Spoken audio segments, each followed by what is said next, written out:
मैं जश्न तब मनाऊंगा जो मेरी बहनों को बालों से पकड़ के घसीट के लेके गया है, तो फिर आपने उनको रिहा करने का हुक्म देना था बजाय उसे कस्टडी में रखने का। आप लोगों ने अदालत का वकार मजरू किया हुआ है, आप दोबारा वही पे भेज रहे हो जहाँ पे खान साहब को फैसले ना करें कि जो तबाही और बर्बादी की। इमरान खान की रिहाई की खबर मिली तो कैसा महसूस हुआ?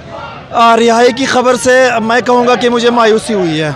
वजह? मायूसी की वजह मेरी ये है, मेरी खुशी तब होती मुझे अगर खान साहब को कस्टडी में रखने के बजाय कह दिया जाता कि आप चले जाए अपने कारकुनान के दरमियान चले जाओ। अगर उनको कह दिया जाता, जब चीफ जस्टिस साहब आपने खुद कहा है कि ये जो गिरफ्तारी हुई है ये गैर कानूनी है, तो फिर आपने उनको रिहा करने का हुक्म देना था बजाय उसे कस्टडी में रखने का। कस्टडी में किस कानून के तहत आप रख रहे हो? फिर किस कानून के तहत आप उन्हें कह रहे हो कि कल आपने हाई कोर्ट में पेश होना है, उस हाई कोर्ट में जिसके बारे में आपने पहले कहा, आज के रिमार्क्स में कहा कि भाई कि इस अदालत का वकार मजरू किया है। इधारों आप लोगों ने अदालत का वकार मजरू किया हुआ है, आप दोबारा वही पे भेज रहे हो जहां पे खान साहब को तजलील करके, हमारे लीडर की तजलील करके गिरफ्तार किया गया है। तो आप लोग कहते हैं कि जब इमरान खान अपने घर जमान पर पहुंच जाएंगे तभी आपके लिए खुशी का मौका होगा। जब तक हमारे लिए खुशी का मौका तब होगा जब खान साहब यहाँ मौजूद होंगे। मैं जश्न तब मनाऊंगा जो मेरी बहनों को बालों से पकड़ के घसीट के लेके गया है,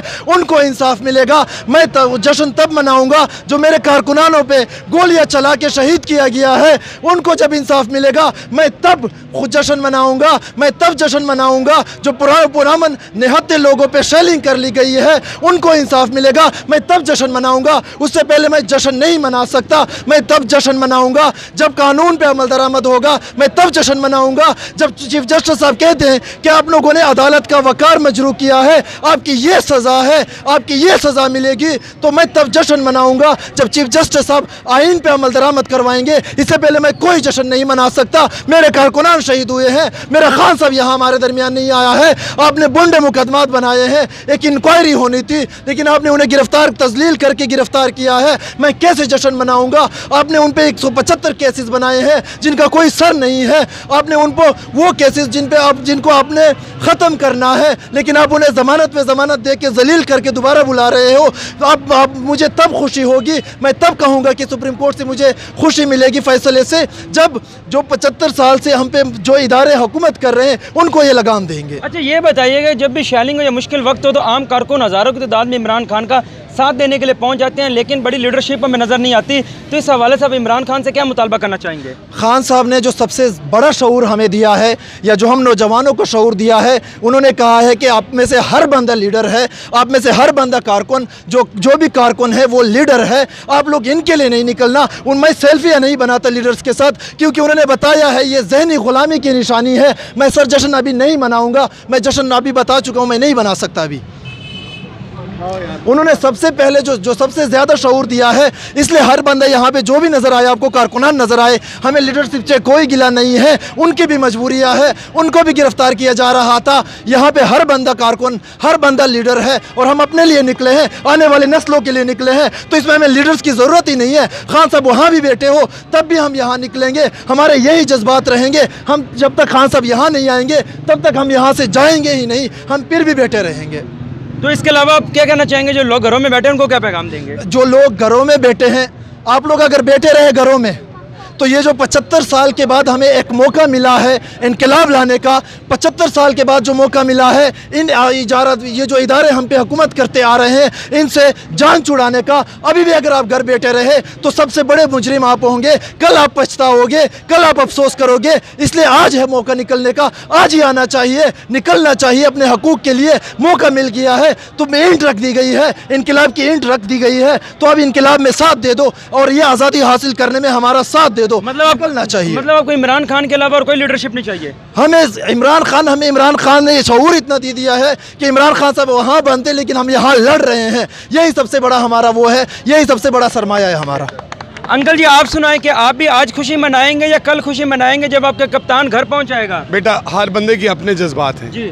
मैं सबसे पहले तो अदलिया का शुक्रिया अदा करूँगा, क्योंकि हमें भी पता है अगर हमारे लिए हालात मुश्किल है ना, तो हमारे मुल्क के जजेस के साथ को भी बड़े मुश्किल हालात में फ़ैसले करने पड़ रहे हैं। सबसे पहले आला अदलिया के तीनों जजेस साहबान का शुक्रिया, और ख़ास तौर पर चीफ जस्टिस साहब का शुक्रिया कि जिन्होंने इस मुल्क को अमन की जानिब बढ़ाने की कोशिश की है। अभी एक कोशिश है, इंशाल्लाह हम दुआगो हैं अल्लाह की ज़ात से और अपने इदारों से भी ये उम्मीद करते हैं कि वो फैसले करें जो इस मुल्क को बेहतरी की तरफ लेके जाएं। ऐसे फैसले ना करें कि जो तबाही और बर्बादी की तरफ लेके जाएं। कल के हवाले से आप लोगों ने क्या तैयारियां कर ली हैं? सर इंशाल्लाह कल दोपहर तक खान साहब की जो जमानत है वो कंफर्म हो जाएगी और खान साहब के इस्तकबाल की तैयारियां करेंगे इंशाल्लाह। और कल इंशाल्लाह जश्न मनाएंगे। क्या उनको इस्लामाबाद से लेने जाएंगे या यहीं से ठोकर से वेलकम? नहीं बेटा, हम लोग यहीं मौजूद रहेंगे दोपहर तक इंशाल्लाह। 2 बजे तक 3 बजे तक एक्सपेक्टेड है फैसला हो जाएगा। और ये उनका राइट है। कत्ल करने वाला भी मुलजिम जो है, मुलजिम अगर अदालत में जाता है बेल के लिए तो उसको जमानत मिलती है, दहशतगर्द को भी जमानत मिलती है। तो ये इमरान खान साहब तो इस मुल्क की ख्वाहिश है, इस मुल्क की चाहत है और इस मुल्क की आवाम 80% आवाम से 80% से ज़्यादा लोगों की ये ख्वाहिश भी है और ये कोशिश भी है कि खान साहब को इस मुल्क का हुक्मरान बनाया जाए। क्योंकि जो 3.5 साल वो हुकूमत करके गया ना, तो यकीन माने आम लोग ना समझते थे या ये परसेप्शन मीडिया ने बनाया था कि वो नाकाम हो गया है। यकीन माने मैं उस वक्त भी ये कहता था कि यार इस बंदे ने 3.5 साल इस मुल्क के लिए इतनी स्ट्रगल की है जो 70 साल में किसी ने नहीं की। लेकिन हमारे मुल्क की आवाम की बदकिस्मती ये है कि इनको एहसास बाद में होता है और इनको पता बाद में चलता है। अच्छा ये बताइएगा 14 मई आई खड़ी है तो उसके हवाले से क्या आपको लगता है? सर जी अब ये मामला हल हो जाए इंशाल्लाह ताला, हमें पूरी उम्मीद है उमर अता बंदयाल साहब आइन और कानून के ख़िलाफ़ फ़ैसला नहीं देंगे, आइन और कानून के हक़ में फ़ैसला देंगे। और हमारे मुल्क का आइन इस मुल्क के बच्चे को पता है कि ये कहता है कि जब कोई असेंबली टूटती है तो 90 दिन के अंदर इलेक्शन होते हैं। जिन लोगों ने इन इलेक्शन को ना करवाने की कोशिश की या उसका आलाकार बने, उनको सज़ाएँ मिलनी चाहिए और इस मुल्क की आवाम को इलेक्शन देना चाहिए। मतलब आपको लगता है कि 14 मई को पोलिंग होगी? नहीं, 14 मई को पोलिंग तो हो ही नहीं सकती, पॉसिबल नहीं है। लेकिन देखिए तावीलें कैसी सुनने में मिली। इलेक्शन की कमीशन का पहला स्टांस था कि जी मैं तारीख नहीं दे सकता, मैं अगर तारीख दूंगा तो आइन मुझे इजाज़त नहीं देता। अगला काम सुने 2 माह बाद कि जो सदर ममलिकत ने तारीख दी हुई थी उस तारीख को कैंसिल भी किया और एक नई तारीख भी दे दी। उससे किसी ने सवाल नहीं किया कि जनाब अब तो 2 माह से हर फोरम पे, हर अदालत में कहते थे कि मैं आईनी तौर पे तारीख दे ही नहीं सकता। तो फिर तारीख कैसे कैंसिल की और नई 8 अक्टूबर की तारीख कैसे दी? अब वो क्या कर रहा है? अब वो अदालतों को चैलेंज कर रहा है कि जनाब आप तारीख नहीं दे सकते, ये तो हमारा इख्तियार है।